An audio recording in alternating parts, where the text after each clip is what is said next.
अहिंसा परमो धर्म की। आचार्य गुरुवर श्री कुंद कुंद भगवान की। आचार्य गुरुवर श्री ज्ञान सागर मुनि महाराज की।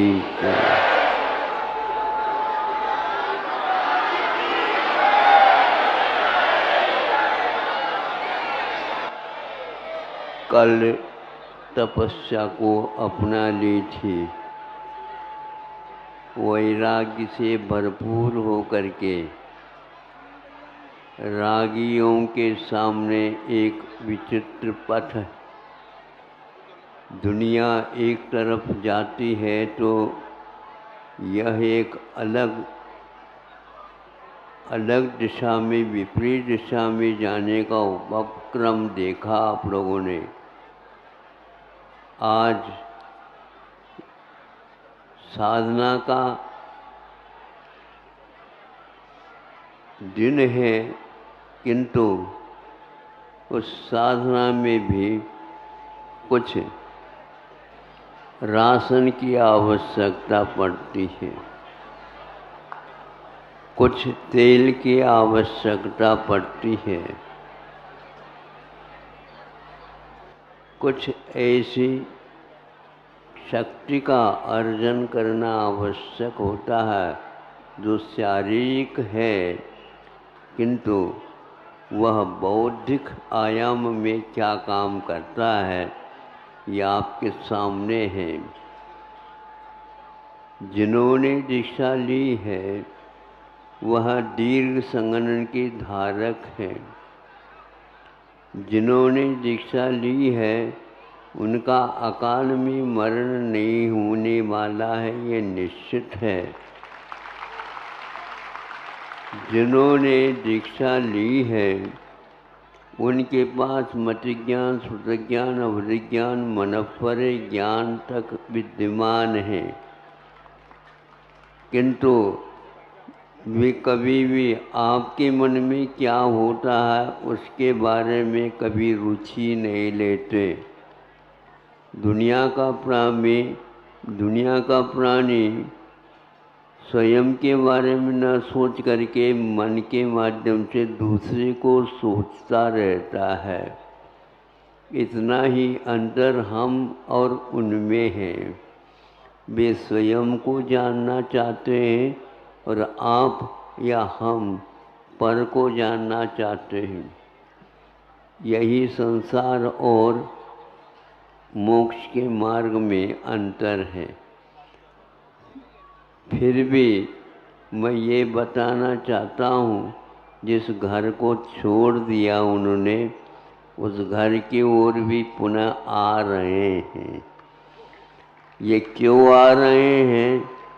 मेरे घर के लोग सदस्य ठीक है क्या नहीं देखने के लिए नहीं।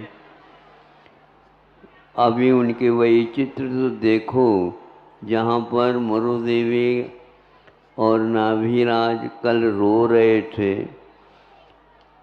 उनकी ओर कितना उनका आकर्षण है और इनका भाग्य, इन दोनों माता पिताओं का क्या खुलता, कैसा खुलता है। आहार के लिए आ रहे हैं। इतनी सब विभूति होने के उपरांत तीर्थंकर प्रकृति का बंध अभी भी जारी है। फिर भी उस राशन की, उस भोजन की कितनी कीमत है, कितना उसका महत्व है आपके सामने आएगा।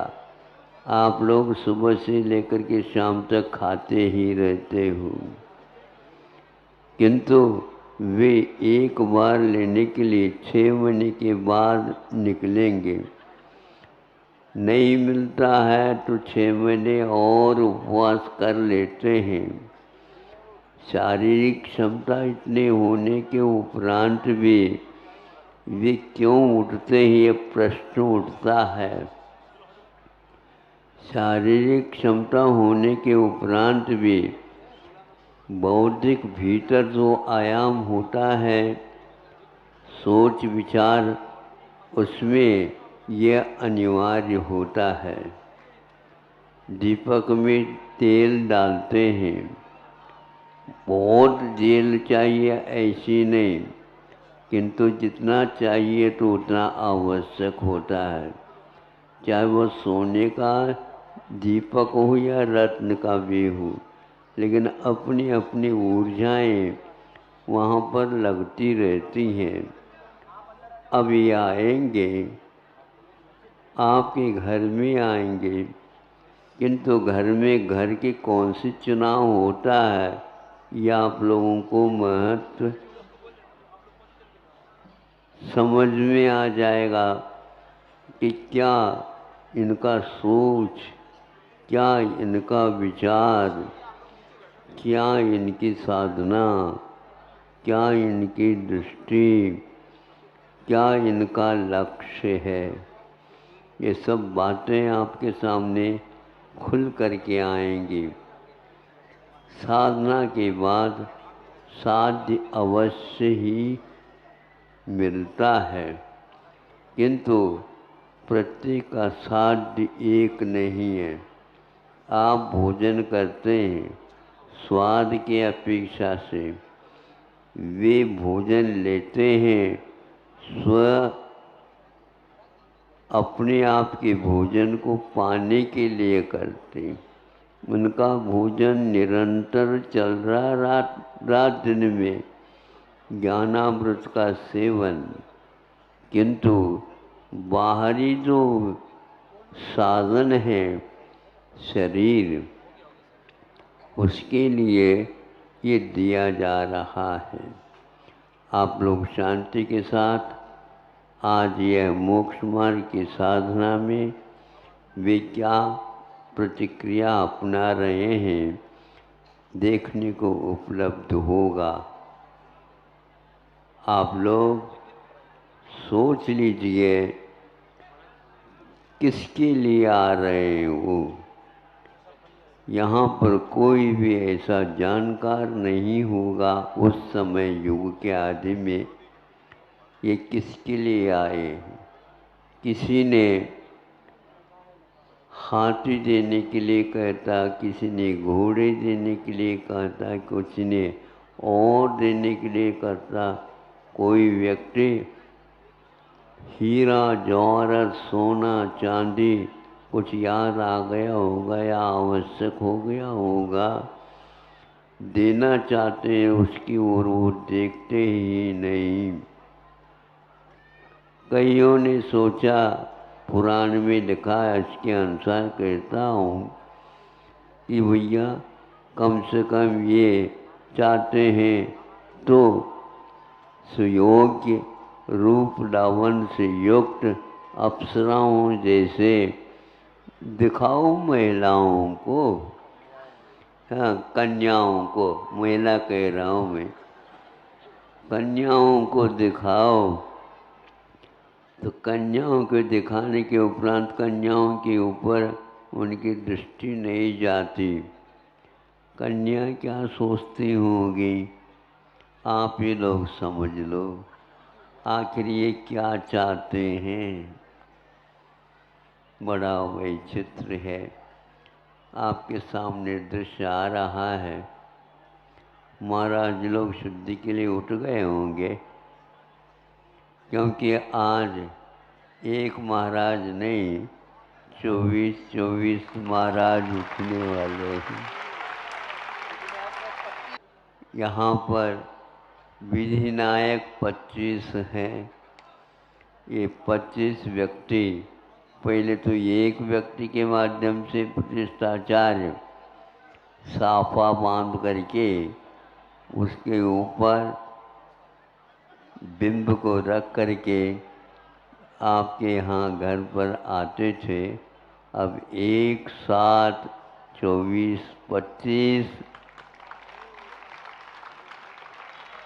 प्रतिष्ठाचार्य या और कोई भी ब्रह्मचारी वगैरह एक साथ निकलेंगे। ये एक दृश्य, बड़ा अद्भुत दृश्य है। देश विदेश से लोग भी आकर के इस दृश्य को हमेशा के लिए वे कैद तो नहीं कर रहे हैं, किंतु स्मरणिका बना रहे हैं, स्मारक बना रहे हैं। अपने स्मृति का वह विषय बने और अध्ययन करने का एक अवसर प्राप्त कर रहे हैं। भावी पीढ़ी के लिए ये एक बहुत बड़ा आकर्षण है। विश्व की चकाचौंध में रहने वाली अनेक प्रतिभाएं भी यहाँ आकर के सोचेंगी कि विश्व में इस प्रकार का दृश्य, इस प्रकार का विचार, इस प्रकार की साधना, इस प्रकार का ये प्रयोग एक बहुत अनूठा है। करोड़ों, अरबों, खरबों रुपये भी दिया जाए, यह दृश्य आपको उपलब्ध नहीं होगा। स्वर्ग के देवी देवता भी आ जाए और हमारे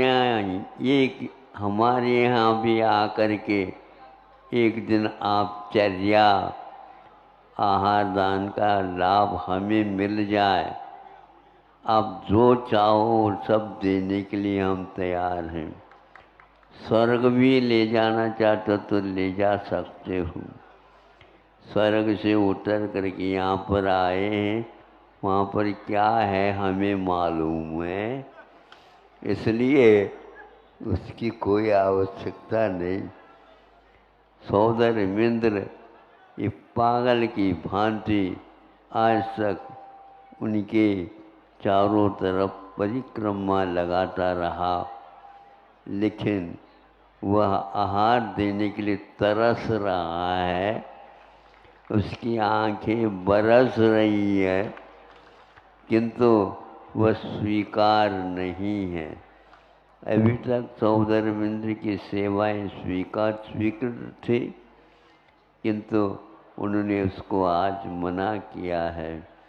मैं धरती पर जाकर के ही इन्हीं श्रावकों के माध्यम से वह क्रिया को संपन्न करूँगा, किंतु और किसी हमें अमृत तो ले लिया, लेकिन पुनः मरण के भय से तो दुनिया है, वह तो छूट नहीं सकता।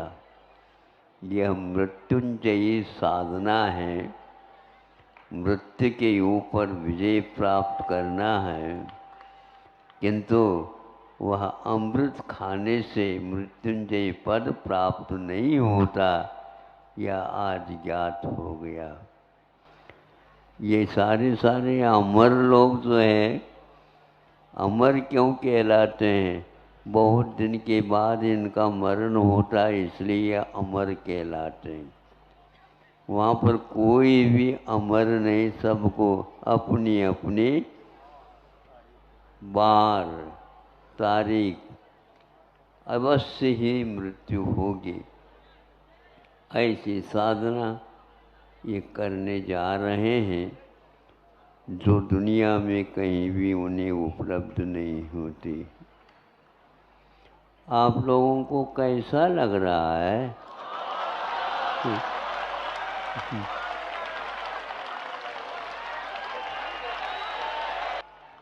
आप लोगों के यहाँ घर में लक्ष्मी भी कह रही है हमें ताले में बंद मत करो, हमें भी यह दृश्य देखने के लिए उपलब्ध हो जाए।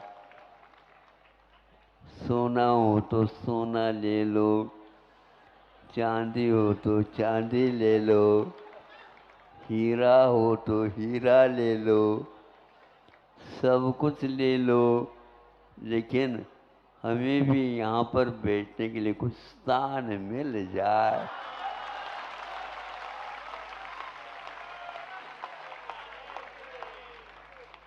कई पंच कल्याणक हमने देखे, किंतु कुछ समय के लिए तो अंतराल पड़ जाता, सब लोग उठ करके चले जाते, लेकिन यहाँ के जो आए बैठ जाते तो वह कभी वहाँ से हटते नहीं।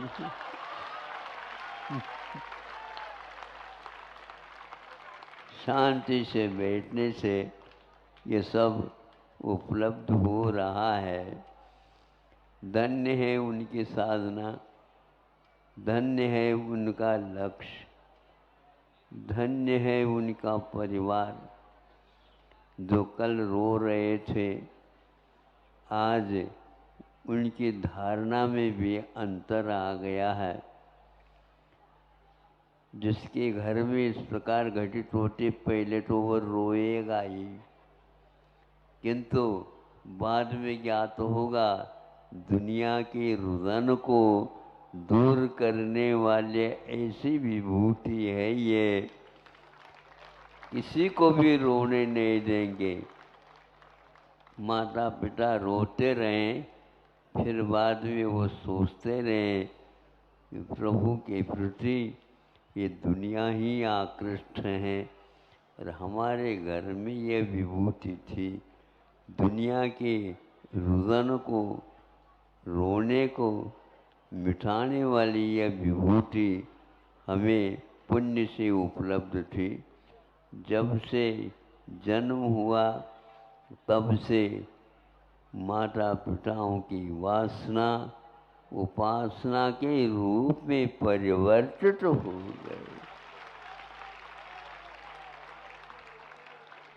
उसका वैराग्य कितना तेज होगा इससे ज्ञात हो जाता है।